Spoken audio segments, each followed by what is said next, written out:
This is a special edition of The Causes of Things, and I'm your host, Michael O'Fallon. Maybe you've heard about the Christianity Today article. You know, the article calling for the impeachment of President Donald Trump. Let's briefly discuss. If you are a Bible-believing, gospel-believing Christian, do you remember a time when we as a whole seemed to be able to agree on societal essentials?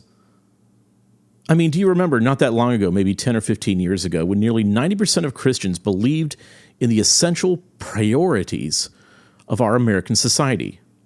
I mean, of course, there could be theological disagreements within our camps, such as soteriology, eschatology, pneumatology, etc. But as a great whole, the Christian Evangelical Center was very much together on what we as Christians within the pale of orthodoxy thought to be important to us. Things like safeguarding the family, the promotion of societal morality, the universal Christian ambition of being against the slaughter of unborn children, respect for authority, respect for elders, the encouragement of marriage, the unalienable rights of life and liberty, the importance of telling the truth, the rejection of self-victimization and the promotion of personal independence, the rejection of Marxism. You know, this was just a few years ago. I remember those days well. These were universally accepted, common accepted truths just 10 to 15 years ago in the United States of America. You see, the magazine of note within the pale of orthodoxy, once founded by the late Reverend Billy Graham, Christianity Today, at that time was meant to counter the liberal magazine Christian Century, and had been gradually and progressively moving from a conservative viewpoint to the faith once and for all handed down to the saints to supporting a woke, deconstructive, neo-Christian model. In other words, another faith, one very different than the core of Christianity that agreed on societal essentials. Well, today, in Christianity Today, everything is upside down. In just a very few short years, while you were singing in the church choir, serving in the children's ministry, teaching Sunday school, or going to one of the giant conferences offered by evangelicalism, the entirety of evangelical Christianity has strategically shifted to the progressive, identity politics-driven left. You see, for them, it's time to get rid of the old Christianity, the Christianity of old men and their old claims of an old book, and bring in the new progressive, self-righteous, Rauschenbusch-inspired, open society-minded church of deconstructionism. So in today's day and age, Christianity Today is advancing identity politics, supporting the non-realities of radical subjectivism, supporting the LGBTQ agenda, supporting a woman's rights to choose, raging against conservatism, rallying against the support of your nation and its founding documents, virtue signaling amongst your peers, screaming for reparations, tearing down the patriarchy, screaming at older folks that don't know the term cisgender, demanding the reallocation of earned resources, and finally, deconstructing the old biblical Christianity in favor of the new intersectional woke church. In other words, the Christianity of today is exactly what is happening in every other facet of our upside-down society. It is a tool of destruction. Destructing the old to bring in the new. So, no one should be the least bit surprised about the article calling for the impeachment of President Donald Trump by post-Christianity Today. As well, everyone should note that the article was immediately picked up and aggregated by CNN, MSNBC, Slate, Vox, Huffington Post, the Houston Chronicle, well, of course, the Houston Chronicle, Time, the Religious News Service, Yahoo, Newsweek, NPR, Forbes, The Atlantic, Politico, and even Fox News. You see, this is how reflexivity works.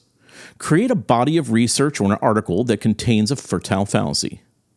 This fertile fallacy is the one that the president should be impeached for non-crimes, non-abuses of power, and for asking questions about the corruption occurring between the former vice president, Joe Biden, Burisma, and the nation-morphing tactics of Open Society's foundations in the Ukraine.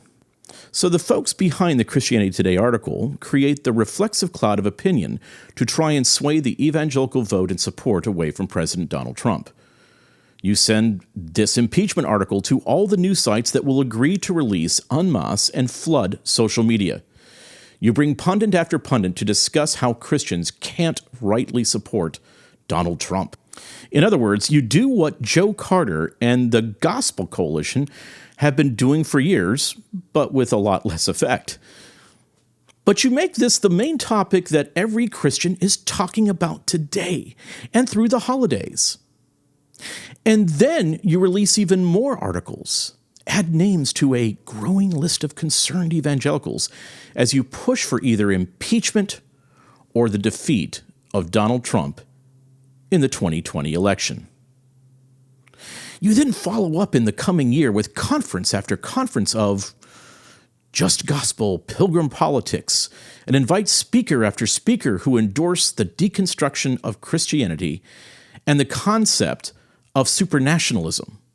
You release meme after meme and article after article insisting that Christians must vote differently than Christians traditionally vote. This is just the beginning. This is not the apex. This is the beginning. So be prepared. This is just the first drop of what will be a steady stream, and then a reflexive tsunami intended to shame conservative Christians into either abstaining from voting or for voting for a third-party candidate.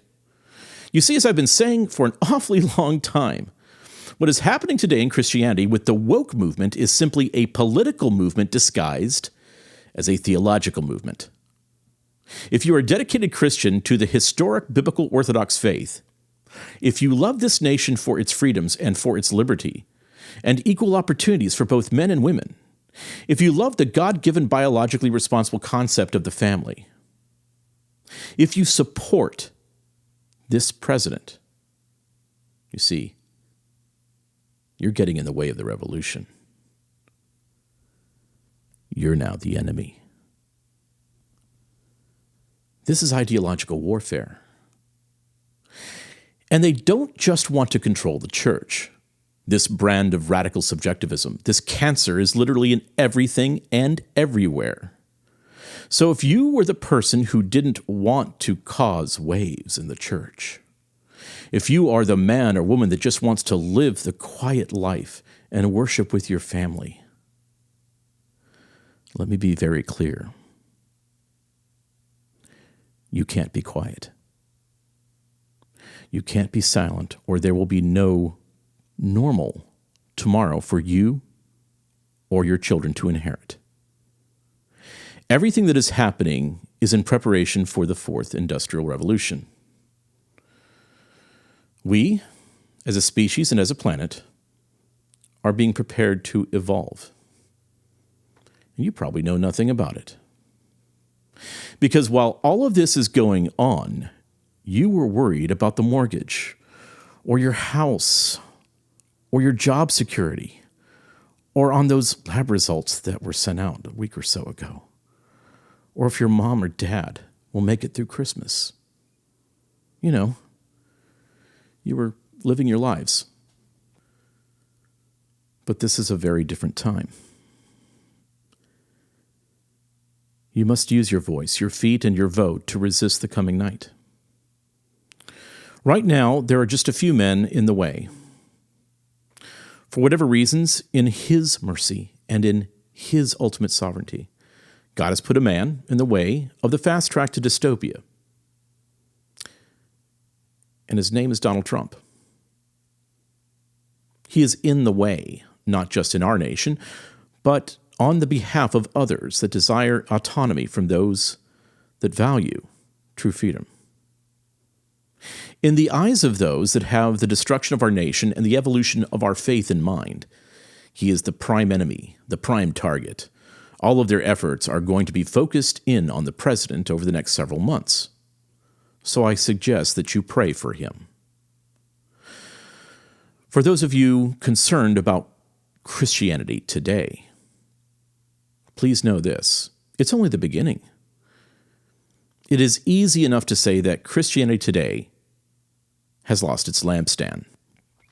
It's time we recognize what we are up against and begin to not just argue or slam the other side.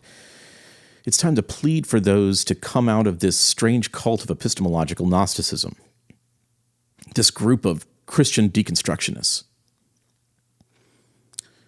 See, in the United States today, we are witnessing the fiercest struggle between competing visions of the future.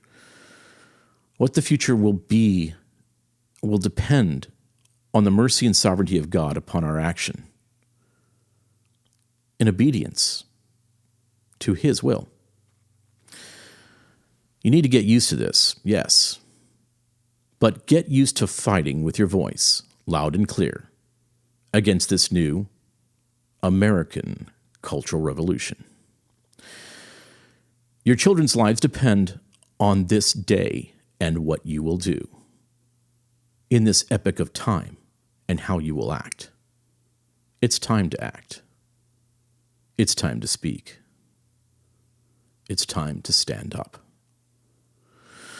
I'm Michael O'Fallon, and this has been The Causes of Things.